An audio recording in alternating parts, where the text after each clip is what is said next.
गोंदिया जिल्ह्यातील आमगाव तालुक्यातील आसोली गावालगतच्या नाल्यावरील पुलावरून पाणी वाहत असताना दुचाकीसह प्रवाहात वाहून गेलेल्या व्यक्तीचा मृतदेह 2 दिवसाच्या अथक शोधानंतर अखेर आढळून आलाय।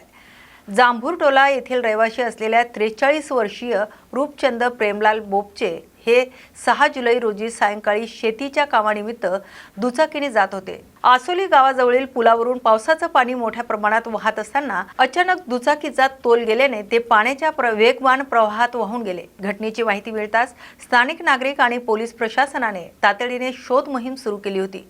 मात्र पाण्याचा वेग प्रचंड असल्याने त्याचा शोध लागला नव्हता। अखेर आज 2 दिवसानंतर परिसरातील नागरिकांना नाल्यात मृतदेह दिसून आल्यानंतर पोलिसांना पाचारण करण्यात आले। पोलिसांनी घटनास्थळी पंचनामा करून मृतदेह बाहेर काढला असून तो शव विच्छेदनासाठी आमगाव ग्रामीण रुग्णालयात पाठवलाय। या दुर्दैवी घटनेमुळे परिसरात तीव्र शोककळा पसरली असून पुलावर तातडीने सुरक्षा उपाययोजना करण्याची मागणी आता ग्रामस्थांकडून केली जाते। मी प्रवीण जगने, राहणार आसोली। दिनांक 5/7/2026 ला आपल्या गावामध्ये मुसळधार पाऊस आल्यामुळे नाल्याला पूर आल्यामुळे 3-4 फूट पाणी होतं। त्यामध्ये सुखचंद प्रेमलालजी बोपचे राहणार आसोली यांचे पूल ओलांडताना पाय घसरून गेल्यामुळे त्यांचे अनबॅलन्स झाल्यामुळे ते पुरामध्ये वाहून गेले आणि त्यांची दुर्दैवाक अशी मृत्यू झाली। जर पुलाला रेलिंग असली असती आणि पूल उंच असला असता तर ही घटना झाली नसती। आणि शासनाकडून काही आर्थिक मदत द्यावी अशी आमची सर्व गावकऱ्यांची अपेक्षा आहे आणि मागणी आहे। तर त्वरित शासनाने आपला निर्णय घ्यावे आणि ह्या पुलाला रेलिंग लावून द्यावे अशी आमची गावकऱ्यांची सर्वांची विनंती आहे। बोला। दिनांक 5/7/2026 ला मुसळधार पावसामुळे या साखळीटोला ठाणा मार्गावर जो पूल आहे त्याच्यावर आसोली हद्दीत पूल असल्यामुळे त्या पुलावर 3 फूट एवढा पाणी होता आणि आमच्या गावचे मूळ निवासी सुखचंद प्रेमलाल बोपचे हे पूल ओलांडताना त्यांचा पाय फिसलून ते पुरात वाहून गेले। आणि ह्या पुलाच्या कारणाने जर ह्या पुलावर रेलिंग असती आणि पूल हा उंच असता तर त्यांची जीवितहानी झाली नसती।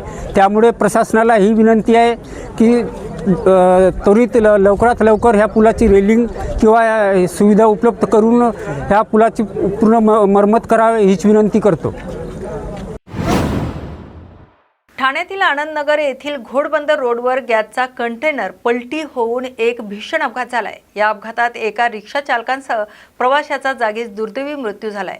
हा अपघात इतका भीषण होता की धावत्या गॅस कंटेनरचा तोल जाऊन तो थेट रस्त्यावर जाणाऱ्या रिक्षावर पलटी झालाय।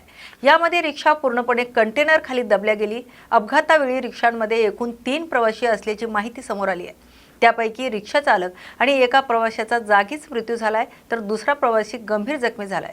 घटनेची माहिती मिळताच पोलीस आणि आपत्कालीन यंत्रणांनी तात्काळ घटनास्थळी धाव घेतली असून जखमी प्रवाशाला उपचारासाठी रुग्णालयात दाखल करण्यात आले। सध्या घटनास्थळी क्रेनच्या सहाय्याने गॅस कंटेनर बाजूला करण्याचं काम युद्धपातळीवर सुरू असून या भीषण अपघातामुळे घोडबंदर रोड परिसरात मोठी वाहतूक कोंडी झाली आहे।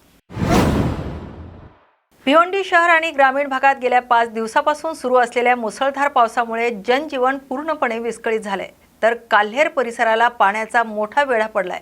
तालुक्यातील काल्हेर ग्रामपंचायत हद्दीत रस्ते, निवासी संकुले आणि गोदाम परिसरात मोठ्या प्रमाणात पाणी साचले तर येथील जय माता दी गोदाम संकुलात सुमारे 3 फूट पाणी साचल्याने त्याचा अद्याप निचरा झालेला नाही।